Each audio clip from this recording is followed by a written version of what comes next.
네, 오늘 우리에게 주신 하나님의 말씀은 에베소서 6장 1절부터 4절 말씀까지입니다. 자녀들아, 주 안에서 너희 부모에게 순종하라. 이것이 옳으니라.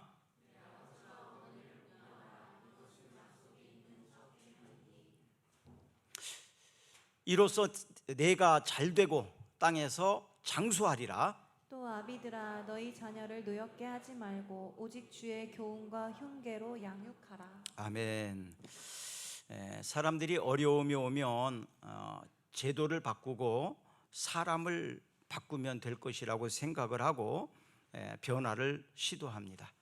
그런데 지금까지 우리가 경험해 봤지만 제도가 바뀌고 법이 바뀌고 사람이 바뀌어도 항상 그나물의 그 밥, 변화가 그렇게 쉽게 일어나지를 않는 것을 보게 됩니다. 진정한 변화는 하나님이 새롭게 하심으로 일어난다고 믿습니다. 우리의 마음과 우리나라가 하나님의 새롭게 해 주시기를 축복합니다. 요즘에 계속 읽고 있는 열왕기상을 보면서 여로보암은 북이스라엘의 왕이지요. 그런데 북이스라엘 사람들이 절기가 되면 예루살렘 성전을 찾아가야 됩니다.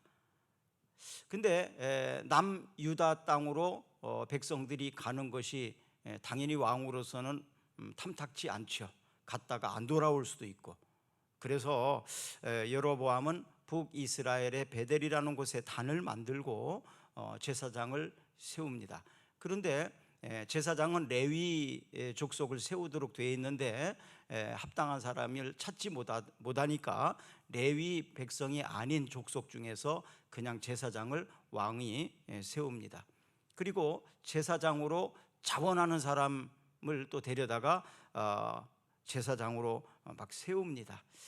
그런데 하나님께서는 이런 행위를 죄로 규정하셨다는 사실입니다. 교회의 직분은 하나님의 부르심에 근거하여 세워져야 합니다. 교인들이 임의로 지도자 목사를 세우거나 이렇게 세워서는 안 되는 거죠. 또 자기가 하고 싶다고 해서 자원해서 목사가 되는 것도 바람직한 모습이 아닙니다. 교회의 사역자는 집사든 목사든 전사든 하나님의 부르심입니다. 하나님이 부르셨을 때 순종함으로 세워지는 것이 교회의 직분이어야 합니다. 우리가 원해서가 아니라 또 본인이 자원해서가 아니라 하나님의 부르심에 따라서 그 부르심에 순종함으로 세워지는 교회의 지도자들, 바로 우리 꿈사랑교회는 이렇게 하나님의 부르심에 근거하여 지도자가 계속해서 세워지기를 축복합니다. 우리는 살아가면서 다양한 관계를 맺으면서 살아가죠. 그런데 이 관계들이 처음에는 순수하게 시작하는 경우도 있고 아닌 경우도 있지만, 순수하게 시작된 관계라 할지라도 욕심이 들어가고 이기심이 들어가고 또 자만이 들어가고 그러면서 순수함이 왜곡되는 것을 많이 보게 됩니다. 혹시나 이 시간 이런 관계가 순수함을 잃어버리고 왜곡된 것이 있다면 하나님의 말씀에 근거해서 새롭게 정립되는 오늘 이 시간이었으면 좋겠습니다. 특별히 부모님과 자녀 간의 관계가 말씀에 근거해서 새롭게 정립되었으면 좋겠습니다. 세상 사람들은 그렇게 해도 되는 관계가 있다고 생각을 합니다. 그렇게 해도 되는 관계, 전에 한번 우리 교회에서 보여준 적이 있는데 엄마는 그래도 되는 줄 알았습니다. 기억나시죠? 엄마는 그래도 되는 줄 알았습니다.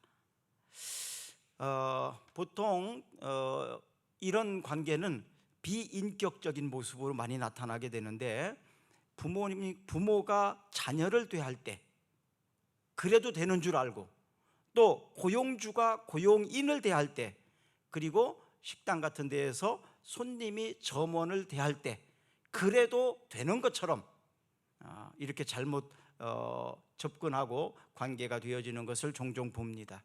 오늘 본문 1절에서 3절까지를 보면 자녀들을 향한 교훈이 나옵니다.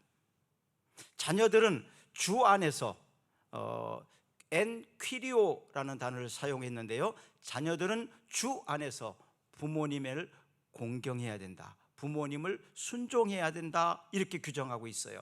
주 안에서라는 규정을 명시함으로써 자녀가 부모님에게 순종해야 되는 이유가 윤리적인 차원에서뿐만 아니라 신앙적인 차원에서 하나님이 정한 규칙적인 측면에서 순종해야 되는 것을 가르쳐 주고 있습니다.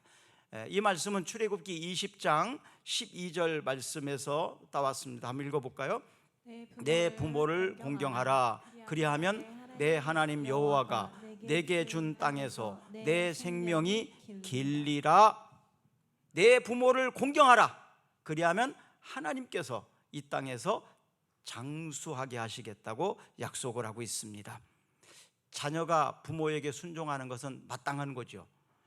인간적인 면에서, 또 신앙적인 면에서도 오늘 이 말씀에 보니까 당연히 그렇게 해야 된다고 말하고 있습니다. 모세를 통해서 주신 율법은 두 개의 돌판으로 만들어져 있어요. 한 개의 돌판에는 하나님과 나와의 관계에서 지켜야 될 규범들이에요. 또 하나의 돌판은 인간과 인간 사이에서 지켜야 될 규범이 되어 있습니다. 이 두 번째 돌판, 인간과 인간 사이에서 지켜야 될 돌판의 첫 번째로 나오는 것이 뭐냐 하면 내 부모를 공경하라. 부모님과 자녀의 관계에 대하여 규범을 말하고 있는 것입니다. 순종이라는 말은 듣는다라는 말에서 나왔어요. 듣는다. 자녀는 부모의 말을 잘 듣고 따라야 되는 것이 옳은 일이죠. 그러면 잘 듣고 바르게 듣기 위해서는 어떻게 해야 될까요? 그냥 들리는 말만 들어서는 잘 듣기가 어렵습니다. 말을 할 때 얼굴의 표정을 봐야 돼요. 어떤 의미에서 그렇게 말을 했는지, 또 더 잘 알기 위해서는 말하는 사람의 마음을 봐야 됩니다. 어떤 마음을 가지고 어떤 표정을 가지고 그 말을 하게 되는지, 그래야 바르게 알아들을 수가 있습니다. 그러면 공경은 뭘까요? 공경은 무겁다, 또 무게를 둔다, 이런 뜻입니다. 부모님에게 무게를 둔다, 이 말은 부모의 가치를 존중한다, 그런 의미가 있어요. 부모의 가치를 존중한다.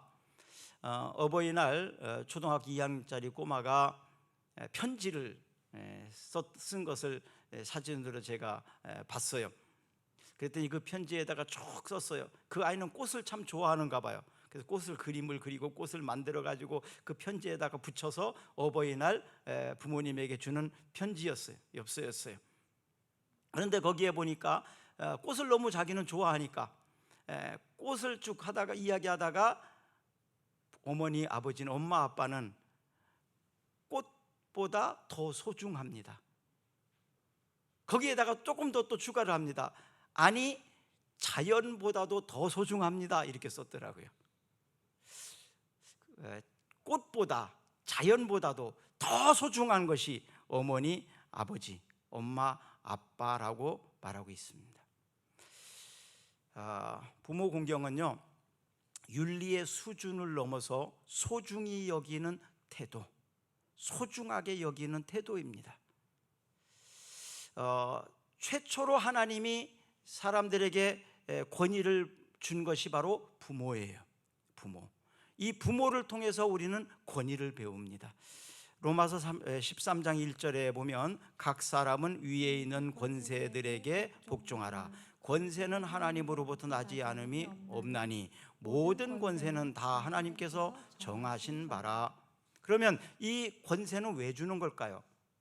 질서를 위해서, 또한 자녀들이, 후손들이 잘 되게 하기 위한 목적이 있습니다.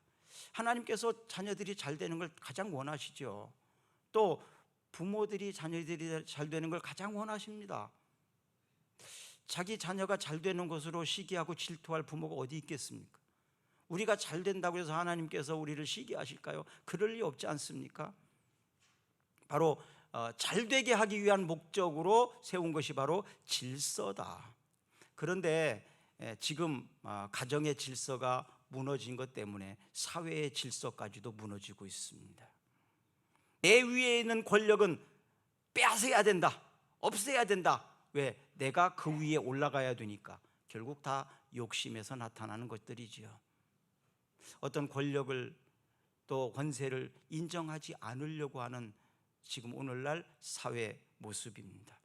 이것이 부모의 권위를 인정하지 않고 또 하나님이 세우신 사회 질서나 국가 질서에 대해서도 일단 권위를 거부하고 인정하지 않으려고 하는 태도는 이건 성경적이지 않다는 말입니다. 그래서 부모님의 말이 권위가 없어요. 내 생각과 똑같아 1대1로. 가정에서 부모님과 자녀가 생각이 똑같이 비중이 1대1입니까? 50대 50입니까? 그건 성경에서는 그렇게 말하지 않습니다. 한번 찾아봅니다. 신명기 27장 16절입니다. 그의 부모를 경홀히 여기는 자는 저주를 받을 것이라 할 것이요 모든 백성은 아멘 할지니라. 부모를 경홀히 여기는 자는 저주를 받을 것이다. 그리고 백성들은 아멘 하라고 가르치고 있습니다. 그 말이 옳다는 얘기죠. 아멘이라는 걸. 그렇게 생각합니다. 그것을 존중합니다. 그렇게 하겠습니다. 이런 뜻이 아멘이거든요. 부모를 경홀히 여기는 자는 저주를 받을 것이라고 성경은 분명히 말하고 있습니다. 그 저주는 하나님이 내리시는 거예요. 무서운 말씀입니다. 부모를 경홀히 여기는 것은, 부모를 업신여기는 것은 굉장히 무서운 행동입니다. 두려운 행동입니다. 혹시나 말을 통해서, 행동을 통해서 그런 일이 있다면 오늘 회개해야 합니다. 또 신명기 5장 16절입니다. 너는 내 하나님 여호와께서 명령한 대로 내 부모를 공경하라. 그리하면 내 하나님 여호와가 내게 준 땅에서 내 생명이 길고 복을 누리리라. 그런데 부모를 공경하는 자에게는 어떻게 된다고요? 하나님께서 생명을 길게 하고 복을 누리게 하시겠다고 말하고 있습니다. 또 잠언 23장 25절입니다. 내 부모를 즐겁게 하며 너를 낳은 어미를 기쁘게 하라. 내 부모를 즐겁게 하며 너를 낳은 어미를 기쁘게 하라. 제가 늘 말씀을 드렸었지만 저는 공부할 목적을 분명하게 몰랐었어요. 어렸을 때 내가 무엇이 되겠다는 것도 정확하게 몰랐습니다. 공부를 잘해야 뭐가 된다는 것도 확신이 없습니다. 그러나 부모님을 기쁘게 하는 것이 공부였다고 생각을 했기 때문에 공부를 한 거예요. 여러분, 부모님을 기쁘시게 하는 일을 위해서 여러분 무엇을 하시겠습니까? 부모님을 즐겁게 해드리기 위해서 무엇을 하시겠습니까? 한두 가지 정도씩은 좀 했으면 좋겠습니다. 골로새서 3장 20절 한번 읽어볼까요? 자녀들아 모든 일에 부모에게 순종하라. 이는 주 안에서 기쁘게 하는 것이라. 모든 일을 안에서 부모님을 기쁘게 하래요. 모든 일에, 어떤 일에든지 이것이 바로 주 안에서 하나님을 기쁘시게 하는 일이다, 이런 얘기입니다. 부모를 공경하고 순종하는 것이 단순히 부모님만을 기쁘게 하는 것이 아니라 하나님도 기쁘게 하는 거다. 그러니까 부모님만 기쁘게 하는 것이 아니라 하나님도 기뻐하신다, 이 말이에요. 자, 이제는 두 번째입니다. 부모를 향한 교훈입니다. 첫 번째는 자녀를 향한 교훈이었는데 부모를 향한 교훈이에요. 4절 한번 읽어볼까요? 또 아비들아 너희 자녀를 노엽게 하지 말고 오직 주의 교훈과 훈계로 양육하라. 윤리적인 측면에서만 그치지 않고 여기서 역시 동일합니다. 신앙적인 차원에서 자녀를 훈계해야 할 것을 가르쳐주고 있죠. 부모와 자녀의 대표적인 실수가 있습니다. 사랑하죠. 소중히 여기죠.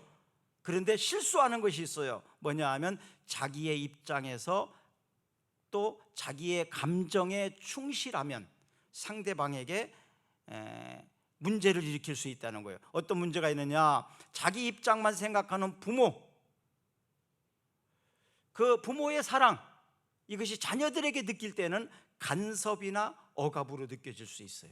나를 사랑해서 하는 말인데 내 일에 간섭하는 부모님, 또 나를 억압하려고 하는 부모님, 내가 이렇게 하고 싶은데 못하게 하고, 그래서 맨날 야단치고 못하게 하고 하지 말라고 하고 이런 말만 많이 하는 것으로 들릴 수 있습니다. 자녀가 자기의 입장과 자기의 마음만 생각하면 그렇게 이해될 수 있다는 거예요. 또 자녀들의 자기 주장이 부모님에게는 어떻게 들려지느냐 하면 반항, 불만의 표시, 이렇게 느껴질 수 있어요. 자녀가 이제 삐진다거나 고집을 부린다거나 즉시 순종하지 않는다거나 이럴 때 부모가 자기의 입장만, 자기 입장에서 생각을 하게 되면 아이들이 반항한다고 생각할 수 있어요. 불만을 표출하는 것으로만 생각할 수 있다, 이 말입니다. 그러면 대화가 될까요? 소통이 될까요? 안 됩니다. 그 상태에서 자기의 입장과 자기의 감정만 생각하고 있는 입장에서는 소통이 안 됩니다. 대화가 안 됩니다. 대화를 하려면 하면 할수록 더 갈등만 일어나고 더 어려움만 생기게 되는 거죠. 그러면 이런 소통은 결국은 감정을 배설할 뿐이에요. 말하는 것이. 부모님은 부모님 나름대로 감정을 자식에게 막 배설하고, 자녀들은 부모님에게 자기의 막 배설물을 감정하는 거예요. 쓰레기만 내놓는 거예요. 그럼 어떻게 될까요? 그 가정은 부모님은 부모님 입장에서 더러운 것을 내놓고, 자녀들은 자녀들 입장에서 배설물을 내놓고, 그럼 온 집안이 다 쓰레기가 돼버리는 거죠. 냄새나는 것으로 진동이 될 수밖에 없다, 이 말입니다. 그래서 부모와 자녀의 의사소통은 상당히 신중하게 해야 돼요. 오히려 가까운 사이일수록 더 말을 조심해야 합니다. 그냥 생각되는 대로 막 말을 해서는 안 된다, 이 말입니다. 왜냐하면 무의식적으로 주고받는 것이 상처가 될 수 있어요. 그래서 상처가 되지 않도록 항상 말을 좀 조심해야 합니다. 부모님에게 말할 때 조심해야 돼요. 부모님도 자녀들에게 말할 때 조심해야 돼요. 자식들에게 상처를 줄 수 있으니까. 부모가 자녀를 노엽게 하지 않기 위해서 그럼 어떻게 해야 될까요? 오늘 이 4절 말씀에 부모는 자녀를 노엽게 하지 말라고 했어요. 노엽게 하지 마라. 그럼 노엽게 하지 않기 위해서 어떻게 해야 될까요? 자녀의 뜻을 살펴야 되겠죠. 자녀의 감정을 이해해야 되겠죠. 또 그리고 자녀들을 인격적으로 대우해 줘야 합니다. 어리다고 함부로 해서 안 됩니다. 인격적으로 대우해 주어야 합니다. 그렇게 잘하지 않게 되면 결국 자녀는 부정적이 되고 전투적이 되고 막 싸나워지게 됩니다. 오늘날 좀 그런 모습이 나오지 않아요? 어린 아이들도 막 전투적이고 부정적이고 싸나워지잖아요. 집에서 애완동물을 기를 때도 자꾸 막 혼내고 때리고 막 이렇게 하면 싸나워집니다. 그렇죠? 그런데 사랑을 많이 이렇게 주고 키운 애완동물은 그 사나움이 없어요. 으르렁거리지 않습니다. 그래서 어떤 집에 갔을 때 그 아이들을 보면서 또 그 집에서 기르는 애완동물을 보면 그 집이 어떤 분위기인지를 금방 나옵니다. 애완동물은 거짓말 안 하거든요. 자녀들도 거짓말을 안 하거든요. 그래서 이들의 부모가 지금 어떻구나라는 것이 바로 드러납니다. 교회도 마찬가지예요. 교회도 딱 갔을 때 따뜻하고 포근하고 그런 교회가 있는가 하면 어떤 교회는 냉정하고 냉랭하고 찬바람이 쌩쌩 도는 교회도 있어요. 편안함이 없는 교회가 있어요. 우리가 자녀를 양육할 때 그러면 어떻게 해야 되느냐? 주의 교양과 훈계라고 말하고 있습니다. 결국 자녀 양육의 핵심은 부모의 가치관이 아니에요. 이걸 알아야 됩니다. 부모가 자녀를 양육할 때 나의 가치관이 아니다, 이 말이에요. 나에게 하나님이 맡기신 사람이지 내 것이 아니에요. 이거부터 우리는 비워야 돼요. 하나님이 내게 맡기신 거예요. 자녀는 내 것이 아닙니다. 잠언 22장 6절 읽어봅니다. 마땅히 행할 길을 아이에게 가르치라. 그리하면 늙어도 그것을 떠나지 아니하리라. 자녀에게 마땅할 일을 가르쳐 줘야 된다. 그래야 다른 사람에게도 사회에서도 사랑받고 존중받고 살아갈 수가 있습니다. 하나님의 말씀에 근거하지 않은 믿음의 사람들이요, 성경에서 믿음의 사람들이지만 그들의 실수도 그들의 약한 부분도 성경은 그대로 기록을 하고 있어요. 왜냐하면 그 모습이 우리들에게도 동일할 수 있기 때문에. 우리는 그렇게 실수하지 않게 하기 위해서죠. 믿음의 조상이었던 아브라함, 하나님은 그에게 자녀를 약속했음에도 기다리지 못하고 종을 통해서 낳은 것이 바로 이스마엘이잖아요. 결국 하나님이 후에 하나님께서 이삭을 주셨죠. 기다리지 못했던 부분들이 있어요. 또한 다윗과 압살롬의 관계도 그렇습니다. 다윗이 하나님 앞에서 참 훌륭한 사람이에요. 그렇지만 가정을 잘 돌보지 못한, 자녀들을 돌보지 못한 것 때문에 돌봄에 소홀했기에 압살롬 같은 아들이 나왔고, 압살롬 때문에 다윗은 통곡하는 아버지가 되었습니다. 내 아들 압살롬아 하면서 통곡을 했지요. 솔로몬도 훌륭한 왕이었지만 그의 아들들을 통해서 보면 참 나라가 나눠지고 쪼개지고 전쟁터같이 되어버렸잖아요. 바로 그에게는 우상숭배와 세상적 가치로 살았기 때문에 그렇습니다. 여로보암의 아들 나답은 아버지를 따라서 부국 강병의 정치를 했어요. 어떻게 보면 세상적으로 보면 훌륭한 왕입니다. 왜? 부국 강병의 나라를 만들었으니까. 그러나 여로보암의 아들 나답으로부터 그의 가문은 진멸당합니다. 끝납니다. 세상적으로는 나라가 사람들이 잘한다고 했겠지만 하나님께서 그의 대를 끊어버렸습니다. 시므리라는 사람은 엘라를 죽이고 왕이 됐어요. 그런데 7일간 왕위에 있었고 그것으로 끝났습니다. 어렵게 얻었던 나라 왕이 되었지만 7일 만에 끝났습니다. 또 이제 계속해서 읽고 있는 지금 말씀은 오므리 왕조인데요. 오므리 왕조는요, 이 사람도 역시 부국강병의 정치를 했고 강한 나라를 만드는 일을 했어요. 그런데 그러기 위해서 사마리아를 수도로 만들었습니다. 지금 유다에는 예루살렘이 수도고 이쪽 북이스라엘 쪽은 수도가 좀 수도답지 않았어요. 그래서 환경과 주위가 좋은 사마리아라는 곳을 수도로 만들었어요. 그것이 오므리 왕조 때 사마리아가 수도가 됩니다. 북이스라엘에. 그래서 강력한 나라를 만들고 강성한 왕조로 평가를 받습니다. 그러나 하나님은 평가는 달랐습니다. 열왕기상 16장 25절에 보니까 오므리가 여호와 보시기에 악을 행하고 그 이전의 모든 사람보다 더욱 악하게 행하여 26절에 보니까 하나님을 노하시게 하였더라 이렇게 나옵니다.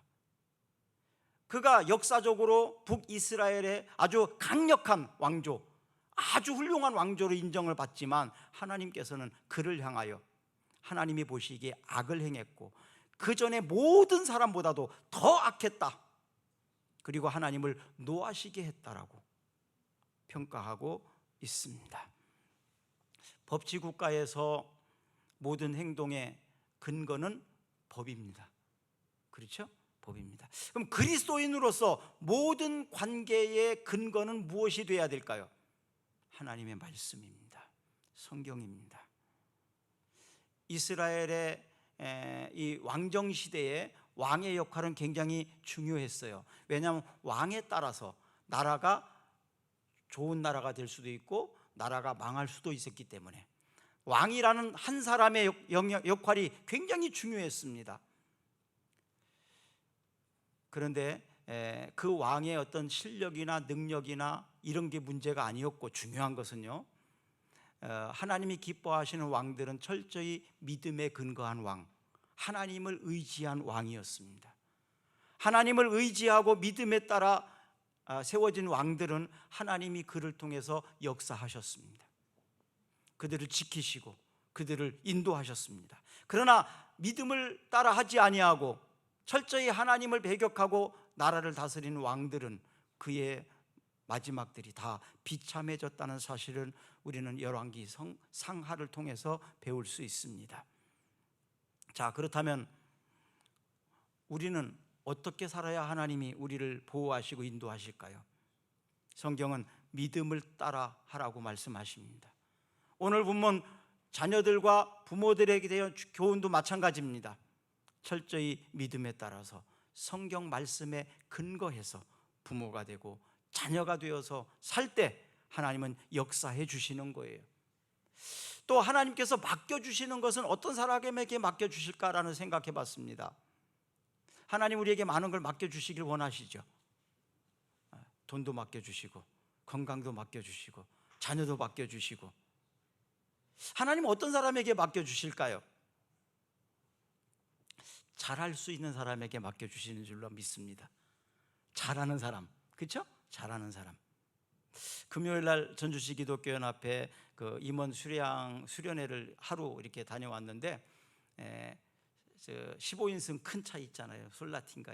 근데 그건 일종 보통만 가지고 있으면 다 운전할 수 있거든요. 그러니까 목사님들 웬만하면 다 운전할 수 있어요. 근데 꼭 제가 해야 된다고. 그래서 왜 그러냐 그랬더니 운전을 잘하니까, 대형면을 가지고 있으니까 뭐 이런 얘기를 하더라고요. 그래서 어쩔 수 없으면 제가 했죠. 운전은 누구한테 맡긴다고요? 잘하는 사람. 운전대를 누구한테 맡기겠습니까? 믿을 만한 사람, 잘하는 사람에게 맡기지 않겠어요? 그러면 시간을 하나님이 어떤 사람에게 맡길까요? 시간을 잘 활용하는 사람. 그렇죠? 하나님이 우리에게 많은 생명을 주시는 것은, 또 연장시켜 주시는 것은 우리가 이 땅에서 잘 살면 하나님께서 우리에게 생명 연장의 장수의 복을 허락하시는 줄로 믿습니다. 하나님은 돈을 어떤 사람에게 맡겨 주실까요? 돈을 잘 사용하는 사람. 하나님 마음에 맞게 돈을 잘 사용하는 사람에게 하나님 돈을 맡겨 주실 줄로 믿습니다. 그러면 자녀는 어떤 사람에게 하나님 맡겨 주실까요? 자녀를 잘 양육할 수 있는 사람. 믿음으로 자녀를 양육할 수 있는 사람. 그러면 여러분 이제 항의하는 사람이 있을 거예요. 목사님, 운전을 잘 못하는 사람에게도 운전대 맡기고요, 돈을 잘 사용할 줄 모르는 사람들 돈만 잘 많이 갖고 있고요, 자녀를 바르게 양육하지도 못하는데 애들은 많이 주시는데요.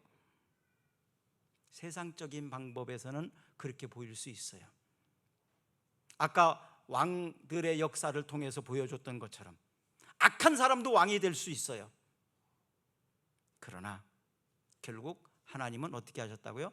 노하게 하셨고 하나님은 그들을 진멸하셨다고 말합니다. 이 땅에 있는 것으로 인생이 끝난다면 어쩌면 세상 사람들이 부러워하는 그것 안에서 만족할 수 있을 거예요. 그러나 이 땅의 삶으로 끝나지 않는다는 사실을 우리는 압니다. 그러기에 이 땅에서도 잘 살아야 될 것이고, 또 주님 나라에 들어갈 것도 예비하며 살아야 될 것입니다. 잘합시다. 잘합시다. 잘하는 자에게 하나님은 시간을 주시고 돈도 주시고 자녀도 주시는 줄로 믿습니다. 특별히 부모를 공경하는 자에게 이 땅에서 생명이 길게 할 뿐만 아니라 복을 주신다는 약속이 있습니다. 우리 자녀들에게 이러한 복이 있었으면 좋겠습니다. 이러한 복을 누리는 것을 보고 싶습니다. 이런 복을 누리는 복을 여러분들 보기를 축복합니다. 여러분들의 가문이 이런 가문이 되기를 축원합니다. 에베소서 6장 10절과 11절을 같이 한번 읽어볼까요? 끝으로 너희가 주 안에서와 그 힘의 능력으로 강건하여지고 마귀의 간계를 능히 대적하기 위하여 하나님의 전신 갑주를 입으라. 하나님의 전신 갑주를 입고 승리합시다. 내가 결정하지 않으면 세상이 나를 결정합니다. 내가 결심하지 않으면 나도 모르게 환경에 이끌려서 다른 사람들이 그렇게 살으니까 그냥 그렇게 살다가 하나님 진노를 받을 수 있습니다. 다른 사람은 다 그런다 할지라도 우리는 그러지 맙시다. 하나님의 말씀에 따라서 순종함을 살아서 여러분들의 가정에 이러한 축복이 있기를 축원합니다. 우리 기도하시겠습니다. 우리 잠시 이 시간 기도하는 시간을 가졌으면 좋겠어요. 부모님을 위해서 기도하시고 자녀를 위해서 기도하셨으면 좋겠습니다. 하나님이 우리에게 맡겨주신 자녀를 위해서 기도하세요. 또한 나를 있게 해주신 부모님을 위해서 기도하세요. 하나님, 믿음의 가문을 만들어 주시옵소서. 믿음의 가정으로 만들어 주시옵소서. 부모님과 자녀 간에 갈등이 있고 또한 어려움이 있는 가정에 하나님, 믿음으로 저들의 가정이 화합되게 하여 주시옵소서. 진심으로 사랑의 마음이 전달될 수 있도록 하나님 역사해 주시기를 원합니다. 알게 모르게 부모님에게 상처를 주고 또한 나도 모르는 사이에 자녀의 마음을 노엽게 하고 상처를 준 것이 있으면 하나님, 회개할 때 용서해 주시고 그 상처도 치유하여 주셔서 다시 한번 회복의 역사 일어나게 하여 주시옵소서. 갈등이 해결되게 하여 주시옵소서. 예수 그리스도의 이름으로 기도드리옵나이다. 아멘.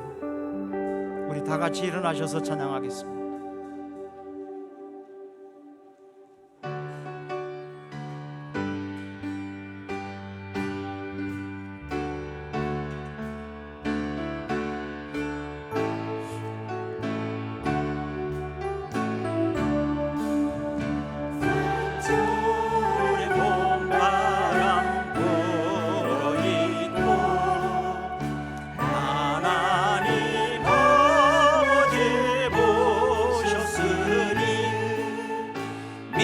믿음의 반석도 든든하다.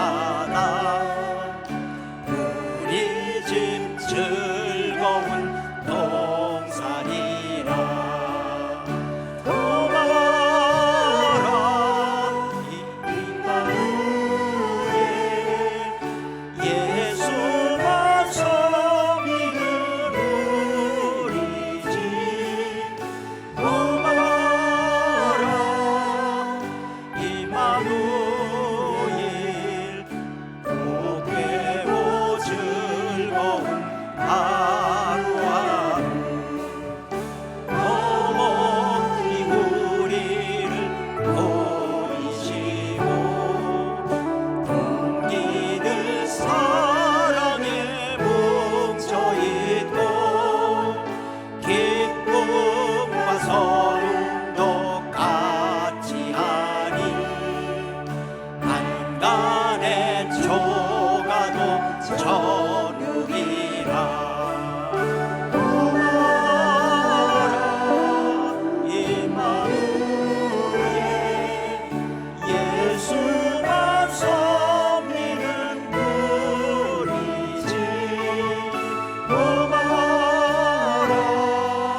상에 둘러서 먹고 마셔